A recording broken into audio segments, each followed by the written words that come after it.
बहुत हुआ सम्मान बेटा, बहुत हुआ सम्मान, बहुत हुआ सम्मान। वाह भाई साहब, देश में चल रहा है चुनावी संग्राम। हाँ, हर कोई टेंशन में है, परेशान है।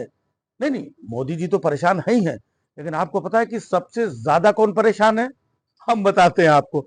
सबसे ज्यादा वो अमेठी वाली जिज्जी परेशान है। हाँ, वही स्मृति ईरानी जी। वो इतना परेशान है, इतना कंफ्यूज है, इतना टेंशन में है कि उनको यही नहीं समझ में आ रहा है कि हमको लड़ना किससे है। कब से बेचारी तैयार बैठी हुई हैं कि कोई आए और मैं उसके ऊपर फट पड़ू मैं। है ना, कोई राहुल गांधी आ रहे हैं, ना कांग्रेस से कोई दूसरा आ रहा है, ना तीसरा आ रहा है। भाई साहब, समझ में नहीं आ रहा कि किससे लड़ू मैं। उनको ये भी समझ में नहीं आ रहा कि कौन सी लस्सी की दुकान में जाकर के पूछूं कि भैया यहाँ पर गांधी परिवार से पहले कोई आया था क्या? भैया गांधी परिवार से कोई आया था क्या? किससे पूछे, नहीं समझ में आ रहा है। किससे लड़े, किसके ऊपर गर्दन टेढ़ी करें ऐसे? है? गर्दन टेढ़ी होकर उनकी फिर से सीधी हो चुकी है, पूरी तैयारी, लेकिन कुछ समझ में नहीं आ रहा है। उनको लग ही नहीं रहा है कि बस वो सोच रही कि राहुल गांधी आए, नहीं ना हमें, नहीं आए, नहीं हम किससे लड़ेंगे। राहुल गांधी के चक्कर में परेशान है। एक बार तो भाई साहब राहुल गांधी के पीछे पीछे वायनाड तक चली गई थी अभी। हाँ, मतलब यह पता लगाने के लिए कि राहुल गांधी वायनाड से लौट के इधर अमेठी आएंगे कि नहीं आएंगे, लेकिन वो वायनाड से कहीं और निकल गए रैली करने। और ये बेचारी लौट के फिर आके घर में बैठी हुई है। कुछ समझ में नहीं आ रहा। 13 रुपए किलो शक्कर, 16 रुपए किलो शक्कर वो भी बेच चुकी है, वो भी उनका कोई खरीदने वाला नहीं है। हा? इतना इन्वेस्टमेंट कर दिया है, बताइए। वो वहां पे अपना घर वर बनवा लिया, पूजा पाठ करके अपना घर में बैठी रहती है कि कोई तो आए, किससे लड़े हम। हा? माफी मांगो, माफी किससे करें हम, बताओ। हमको ये नहीं समझ में आ रहा है। इतना बड़ा घर बनवाया है, रोज सवेरे झाड़ू पोछा लगा के बाहर चबूतरे में बैठ जाती हैं कि कोई तो आएगा। आया क्या? कोई नहीं आया। अच्छा, फिर बीच बीच में रॉबर्ट वाड्रा साहब वो अलग हवा फैला देते हैं कि अमेठी की जनता चाहती है कि हम आकर के वहां से चुनाव लड़ें। तो थोड़ा सा ये तैयार होती है कि नहीं नहीं, ये जीजा जी ने, ये जीजा जी ने जमीन को, जीजा जी ने, ये जीजा जी में फंसी रहती है। अपने जीजा को कभी इतने प्यार से जीजा नहीं बोला होगा जितना ये 2-3 दिन में। फिर पता चलता है जीजा जी का था पता नहीं है।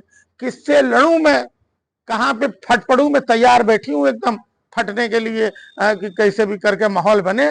तो ये कांग्रेस वालों ने, ये राहुल गांधी ने, ये सोनिया गांधी ने, ये देश को, ये 70 साल किसको जाकर के बोले। ऊपर से मोदी जी ने अलग कंफ्यूज कर रखा है।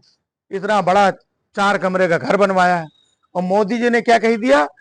भाइयों बहनों, अगर कांग्रेस की सरकार आ गई तो 4 में से 2 कमरे ये सब सपा और कांग्रेस वाले ले लेंगे। अब उनको ये भी टेंशन हो रहा है कि कहीं इनकी सरकार आ गई तो इतना बड़ा घर बनवाया 4 कमरे का, 2 कमरा ये लोग लेके चले जाएंगे, सपा वाले और कांग्रेस वाले।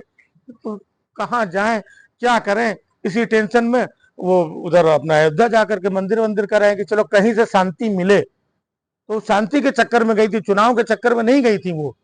वहां चली गई, वहां से भी लौट के आ गई, अभी भी कुछ पता नहीं है।